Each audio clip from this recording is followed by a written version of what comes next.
Hello, everyone.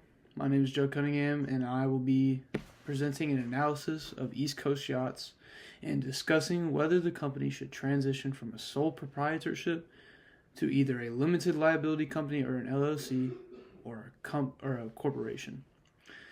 As East Coast Yachts continues to grow, its current structure may not be the best fit for its long-term success. My goal today is to break down the advantages and disadvantages of these and determine which one would be the best path forward for the company. I'll start with an overview of East Coast Yachts and its current setup, and then move to make an analysis of each business structure before making my final recommendation. By the end, you'll have a clear understanding of the best way for East Coast Yachts to position itself in the future. To fully understand why a business structure change is necessary, let's first take a look at the company's history and operations. East Coast Yachts was founded in 1969 by Tom Warren in Hilton Head Island, South Carolina. The company specializes in custom, high-performance yachts that are known for their quality, safety, and customer satisfaction. These yachts are mainly purchased by wealthy individuals for recreational use, although some businesses will also buy them. The custom yacht industry is highly fragmented, meaning there are many different competitors. There is no single company that dominates the market. This creates a competitive environment where quality and attention to detail are key to maintaining a strong reputation. One example of East Coast Yachts' commitment to quality is the 100 hours spent on hand buffing the stainless steel stem iron on each yacht. This level of craftsmanship is what has made the company so successful, but it also means the scalability or the ability to grow efficiently can be challenging. One major change came when Tom Warren stepped down from his daily operations and handed control over to his daughter Larissa. As the new leader, she wants to ensure the company is structured in a way that supports growth while also reducing risk and increasing financial opportunities. Right now, East Coast Yachts is structured as a sole proprietorship. This is the simplest and most common type of business ownership. In a sole proprietorship, there is no legal distinction between the owners and the business, meaning all profits and losses go directly to the owner. There's a few advantages to the sole proprietorship. One is simplicity. Since Larissa owns the company alone, she has full control over all business decisions without needing approval from a partnership or shareholders. Number two is minimal paperwork. There are very few legal requirements fulfilling needs to operate a sole proprietorship. Number three, no corporate tax. The company profits as Larissa's personal income, which simplifies tax filings. There are a few disadvantages to the sole proprietorship, though. One is unlimited personal liability. This is one of the biggest risks. If the company incurs debt or gets sued, Larissa is personally responsible for that, meaning her personal assets like her home, cars, house, or savings could all be at risk. Number two is limited access to capital. Since the company cannot issue stocks or bring in investors, since it's all through Larissa, funding is restricted to her personal savings or loans. Number three is lack of business continuity.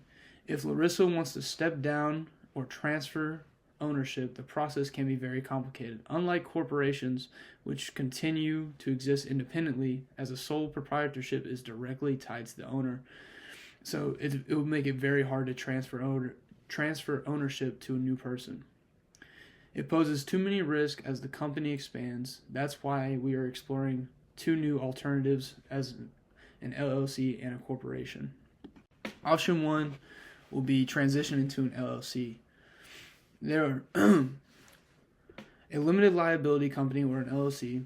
This structure combines simplicity of a sole proprietorship with some of the legal protections of a corporation.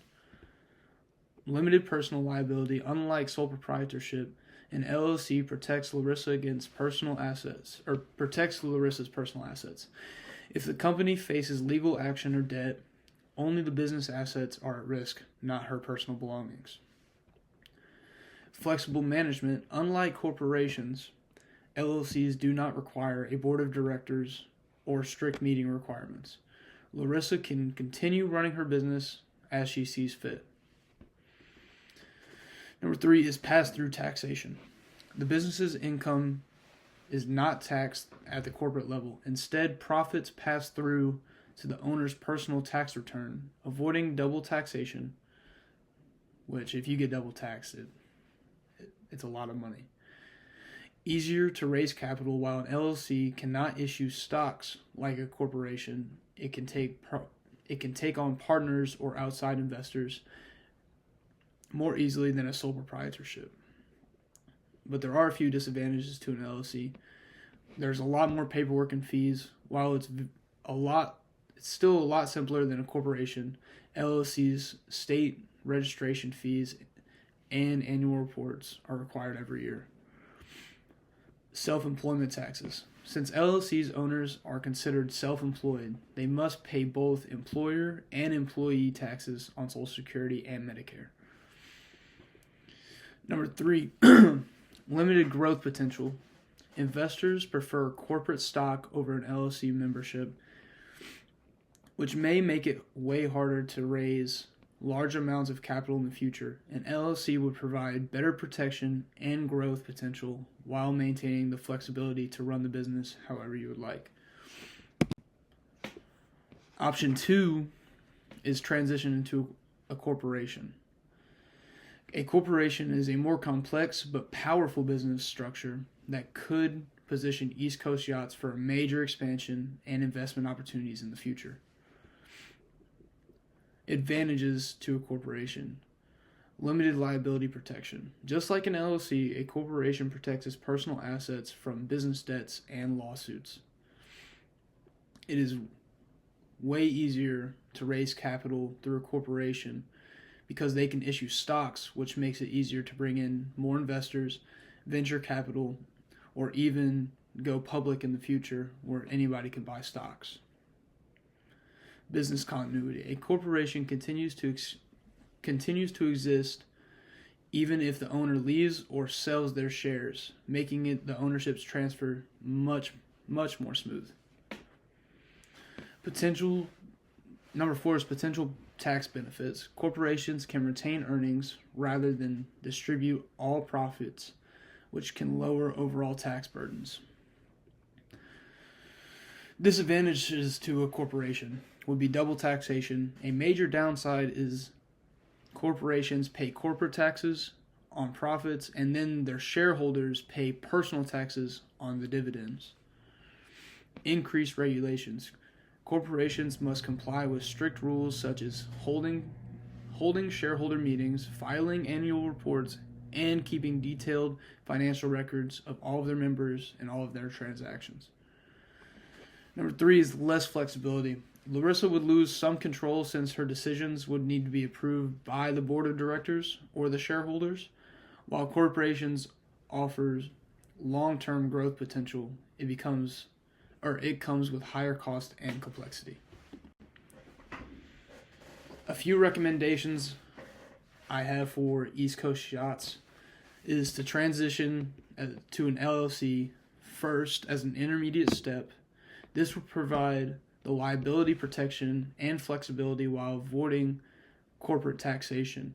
If the company continues to expand and requires significant outside investment, then a transition to a corporation would be considered in the future. An LLC provides liability protection, like I said, tax benefits, and flexibility, where they can run their business however they're like. This phased approach reduces the risk now while keeping options open to become a corporation in the future. In conclusion, moving away from a sole proprietorship is essential for East Coast Yachts. To reduce the risk and enable growth, an LLC is the best immediate solution, offering liability protection, flexibility. However, as the company scales, a shift to a corporation could be considered to attract larger investments. A sole proprietorship is too risky for a growing business, and LLC offers liability protection, tax benefits with minimum complexity, while a corporation is the best for a long-term investment but requires more regulations. Thank you for your time. Again, I'm Judd Cunningham. Thank you.